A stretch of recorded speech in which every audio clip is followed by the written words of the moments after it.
All right, Mr. Trump, thank you so much for joining us.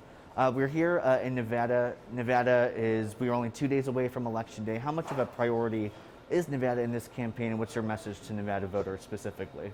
Well, I'm here with 2 days left, so it's obviously a pretty good priority, but so are all states. The reality is for us, we don't have the luxury of a mainstream media that will do our campaigning for us. Joe Biden gets that. He can hide in the basement, he can call a lid at 8:30 in the morning every day, doesn't matter. They'll campaign for him. We don't have that benefit, so what we have to do is come out and talk about Donald Trump's track record of accomplishment. When you compare Donald Trump's accomplishments to Joe Biden's 47 years in the swamp with zero accomplishment that anyone could certainly name, it's amazing. He created the strongest economy America has ever seen, the lowest unemployment numbers America's ever seen, the highest number of new startup businesses. The guy that can do that is the guy that can do it again. He got peace deals, 4 peace deals done in the Middle East. That's unheard of. He's pulling us out of the endless wars. He's taking on big pharma because he's not owned by everyone like the Bidens are. So he can do what's right for America. So he's taking on the consumer drug pricing issue so that they're not selling drugs in Europe for 2 cents on the dollar while gouging Americans. He's saying that's not going to fly in Donald Trump's America. So Donald Trump is fighting those battles for the American people, and I think they've seen the results. Like I mentioned, very close to the election, Nevada has the option to do mail-in voting. It's been expanded this year. You continue to, including on stage tonight, kind of cast doubt on the mail-in process. Yes. There's a lot of doubt on a mail-in process when it's passed, at 2 o'clock in the morning, unbeknownst to anyone else.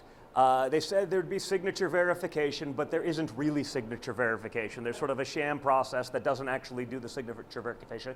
Yeah, that is a problem. I mean, again, places like Florida where they've done absentee voting to that extent for long periods of time, I'm totally fine with the systems.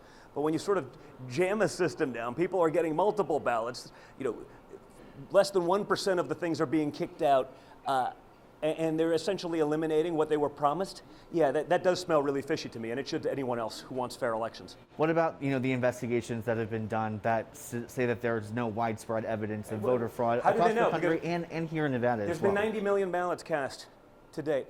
You think they're checking each one of these things? They're going through all of that? How come they're finding ballots in some states in ditches? Amazingly enough, all these absentee ballots from the military, which they know are going to skew heavily towards Trump, those are the ones that magically disappear.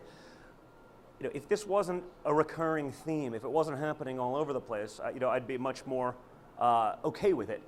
But it is, and it seems designed to be able to play with results. Speaking of kind of the mixed messaging that we're kind of hearing, you and the president continuing to say we're rounding the corner, we're basically downplaying the virus when we're seeing No spikes one's in downplaying cases. the virus. We're looking at actual numbers. If you look at where the U.S. is trending relative to the rest of the world, we've gotten ahead of this. When you look at the damage that would be done by doing the endless lockdowns, shutting down the entire country, Joe Biden's plan, let's shut down the country for 3 years. You lose your job, you lose your livelihood, you lose your home, your marriage, turn to drugs and alcohol. The damage that would be done from that is far worse than anything the virus could do. Now they have therapeutics. They're about to come out with the vaccine. We've rounded the corner without question. But the Democrats don't want that. They want that fear. Again, if you lose your job, hey, they got a government program for you. That's what the Democrats are all about. They'll put you in a government program. You'll be dependent on them forever, and you'll vote Democrat for life. So when you look at what's actually going on there, there's a good thing. You can be responsible. You can wash your hands. If you're one of those people, one of the small number of people that are at risk, yeah, take the extra precaution by all means. If you have pre-existing conditions, do that. It's amazing. I'm looking at the statistics. I put up a bunch of the graphs from the CDC. I just extrapolated, put them into Excel format, and it's a very different message. They talk about new cases are through the, because they're doing 1,000 times more testing. Because now they have the rapid test kits and they're available. So cases go through the roof, but the death rate relative to that is coming down significantly, right? They said last year we had 75,000 flu deaths in America. This year they said it's less than 1,000. Does anyone really believe that the flu magically disappeared? The flu is not killing people anymore, it's only COVID? I don't believe that for a second.